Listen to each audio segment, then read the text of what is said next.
제가 우리 주님께서 부활하셨습니다 하면 여러분은 참으로 부활하셨습니다 이렇게 말씀해 주시기를 바랍니다. 우리 주님께서 부활하셨습니다.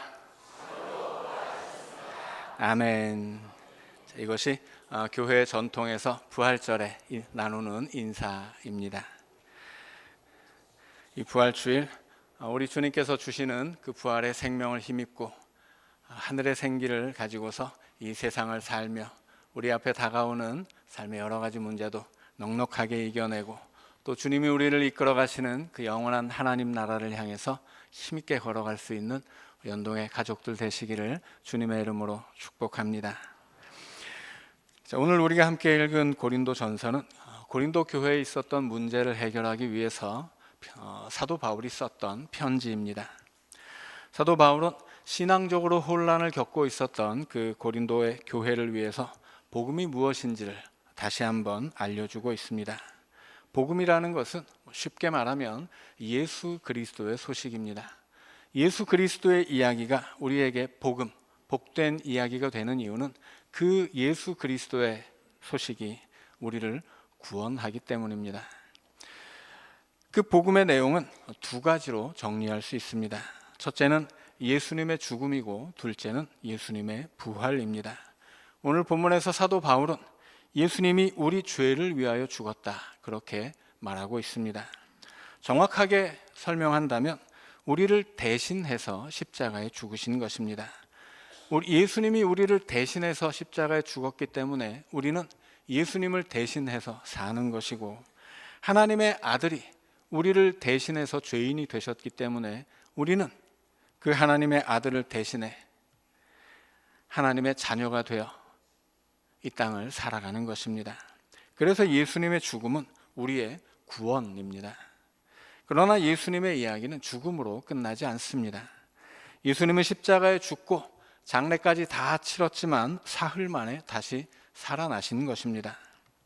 예수님은 죽었지만 죽음을 이겨 부활하시고 예수님을 믿어 구원을 받은 사람들, 우리는 예수님 안에서 또 예수님이 얻으신 그 부활의 생명을 얻고 우리가 영원히 살아가게 되는 것입니다. 그래서 예수님은 요한복음 11장에서 이렇게 말씀하셨습니다. 나는 부활이요 생명이니 누구든지 나를 믿는 자는 죽지 않고 무릇 살아서 나를 믿는 자는 영원히 죽지 아니하리니 이것을 네가 믿느냐. 우리는 이 부활 주일에 부활하신 주님을 믿고 우리가 살아서 주님을 믿으니 이제 우리가 영원히 죽지 않는 것을 믿을 수 있기를 원합니다. 주님의 부활은 우리의 영생입니다. 복음은 우리를 대신해 십자가에 죽으신 예수님을 통해 구원받는 것이고 또 부활하신 예수님을 통해 영생을 얻는 것. 오늘 사도 바울은 본문에서 이렇게 정리하고 있습니다. 그리고 십자가와 부활을 사도 바울은 로마서 10장 9절에서 다시 한번 이렇게 정리했습니다. 내가 만일 내 입으로 예수를 주로 시인하며 또 하나님께서 그를 죽은 자 가운데서 살리신 것을 내 마음에 믿으면 구원을 받으리라. 복음의 두 가지 내용 중에 첫 번째인 십자가는 우리가 지난 주중에 특별 새벽 기도회를 통해서 내내 말씀을 나누었기 때문에 오늘은 부활절이고 또 부활의 내용에 집중을 하도록 하겠습니다. 사도 바울이 말씀한 것처럼 믿으면 부활을 얻지만 믿지를 못하는 사람들을 위해서 사도 바울은 증거를 제시하고 있습니다. 그 첫 번째 증거는 3절과 4절에서 반복되는 성경대로입니다. 여기서 성경은 오늘 우리가 가지고 있는 성경이 아니고 구약 성경을 말하는 것입니다. 예수님은 구약이 예언한 대로 우리의 죄를 위해 죽으신 것이고 예수님은 구약이 예언한 그대로 사흘 만에 다시 살아나신 것입니다.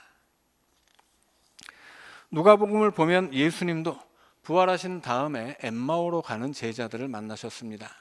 그들은 부활의 주님을 보고서도 알아보지 못했지만 예수님께서 낙심해서 고향으로 내려가고 있었던 그 제자들에게 성경의 말씀을 가지고서 그리스도가 고난을 받고 부활해야 한다고 가르쳐 주셨습니다. 그래서 바울도 예수님의 방법을 그대로 따라서 한 것입니다. 이런 걸 벤치마킹이라고 하죠.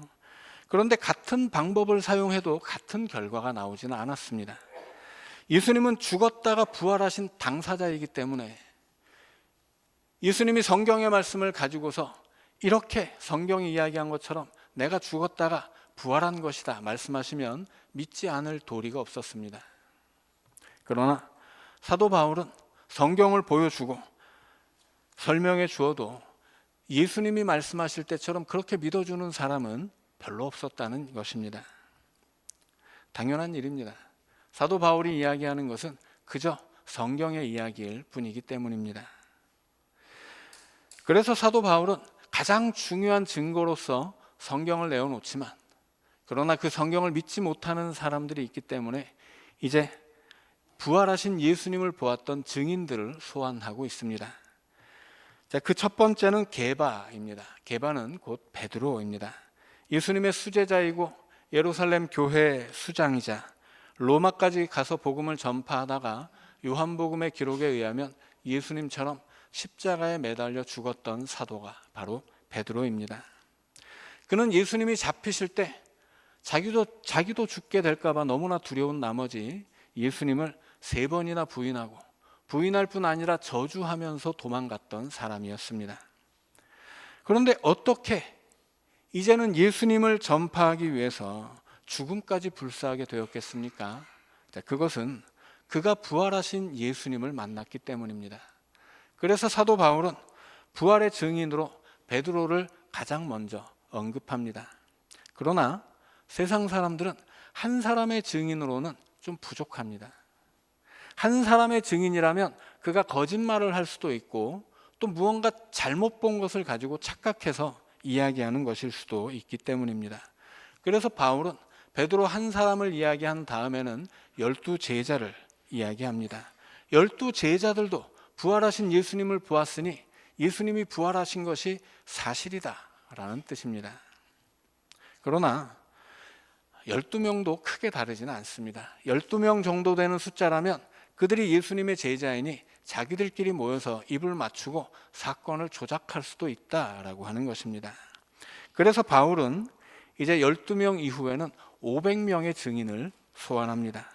부활하신 예수님이 500명 이상 있는 자리에 나타나신 적이 있는데 그들 중에 그렇게 부활하신 주님을 보았던 500명 중에 태반은 살아있고 또 어느 정도는 또 죽기도 했지만 이렇게 많은 사람들이 예수님을 보았으니 예수님이 부활하신 것은 사실이다라는 것입니다. 아마도 그때 예수님을 보았던 그 수많은 사람들이 예루살렘에서 세워진 첫 번째 교회의 토대가 되었을 것입니다. 한 명이나 12명 정도의 증인으로는 증거 능력이 부족하지만 500명 정도 되는 증인이 있다면 증거로서 충분하기 때문에 사도 바울은 한 명에 이어 12명, 12명에 이어 500명을 증인으로 내세운 것입니다. 그리고 그 이후에 사도 바울은 다시 한번 한 사람을 이야기하는데 그는 야고보입니다. 예수님의 제자 중에도 야고보가 있습니다. 그러나 예수님의 제자 야고보는 사도행전 12장에서 12제자들 가운데 가장 먼저 순교한 제자로 등장을 합니다. 그래서 오늘 바울이 이야기하는 야고보는 제자였던 야고보가 아니라 예수님의 4명의 동생 중에 한 명이었던 야고보입니다.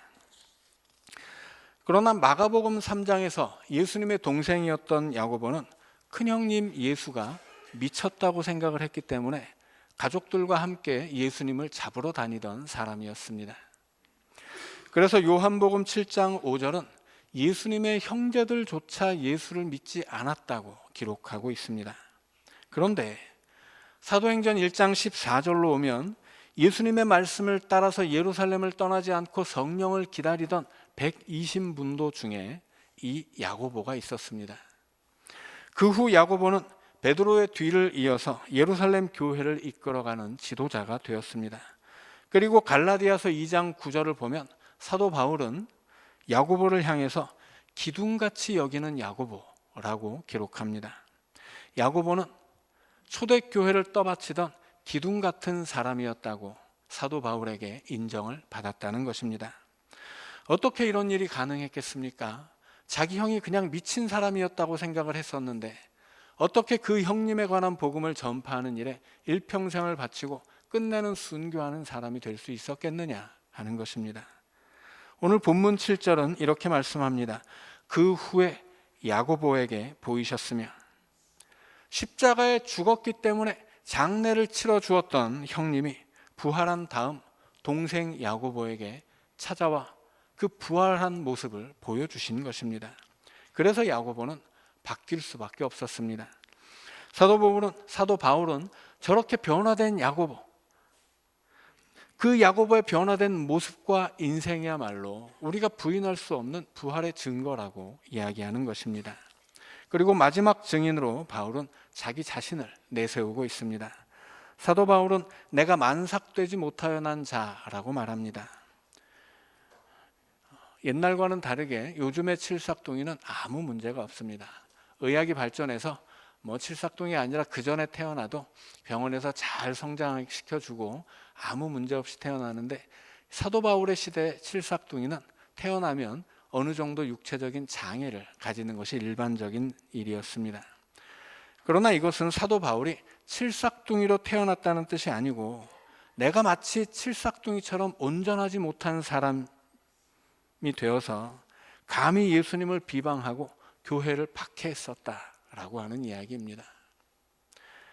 사도 바울은 바리새파의 지도자로서 예루살렘에서 기독교인을 체포하던 사람이고, 스데반이 순교하던 그 자리에서는 그 재판의 증인으로 서기도 했었습니다. 스데반의 순교와 함께 흩어지고 있었던 예루살렘 교회의 성도들을 체포하기 위해서 수백 킬로미터 떨어져 있었던 다메섹까지 출동했던 사람이 바로 사도 바울이기도 했었습니다. 그렇게 마음과 뜻과 있는 힘을 다해서 기독교인을 때려잡던 기독교의 박해자가 바로 사도 바울이었던 것입니다. 그런데 어떻게 박해자가 전도자가 된 것입니까? 그것은 부활하신 예수님을 만났기 때문입니다. 다메섹으로 가는 그 길에서 부활하신 예수님을 만나고 바울의 인생은 180도로 변화될 수밖에 없었습니다. 그리고 사도 바울은 박해자에서 전도자로 변화된 자신의 모습, 자신의 인생이야말로 누구에게든 내세울 수 있는 가장 강력한 부활의 증거라고 말하고 있는 것입니다. 오늘 우리도 이 부활절에 부활의 증인이 될 수 있기를 원합니다. 우리 주님께서 땅 끝까지 가서 내 증인이 되라고 명령하셨기 때문입니다. 그러나 땅 끝까지라도 가서 우리가 부활을 증언한다고 하더라도 누가 우리의 말을 믿어주겠습니까? 예수님의 부활을 증언하는 우리의 말이 허투루 들리지 않게 하려면 우리가 어떻게 해야 하겠냐라는 질문입니다. 오늘 사도 바울이 말한 야고보 사도처럼, 사도 바울 그 자신의 모습처럼 반드시 변화된 모습이 있어야만 합니다. 우리가 사는 모습이야말로 우리가 주는 그 증언의 증거 능력이 된다는 것입니다. 우리가 예수를 믿기 때문에 예수를 닮은 모습, 내가 부활의 주님을 믿기 때문에 그 부활의 생명으로 사는 모습, 그래서 내 삶에 그 어떠한 고통이 있더라도, 내가 짊어져야 할 그 어떤 무거운 짐이 있더라도 그 무거운 짐과 고통 앞에서도 주님을 의지하고 주님이 우리에게 부어주시는 그 하늘의 생명으로, 그 하늘의 능력으로 거뜬히 내 삶을 짊어지고 살아가는 그 자랑스러운 모습을 보여줄 수 있을 때, 그때 우리의 증언은 증거의 능력을 갖추게 된다는 것입니다. 이 부활절에 주님이 명령하신 그 말씀 그대로 우리도 세상에 나아가 복음을 전파하고 부활의 주님을 증언하는 증인이 될 수 있기를 원합니다. 우리에게서 배어나오는 그리스도의 향기로 주님을 닮아가는 그 선한 마음과 선한 삶의 모습으로 주님을 증언하고, 그 증언이 참되고 또 진실한 것으로 인정받아서 우리가 이 땅을 살아가는 그 모든 곳에서 복음의 증인이 될 수 있기를 우리 주님의 이름으로 축원합니다. 말씀을 기억하면서 침묵으로 기도하겠습니다.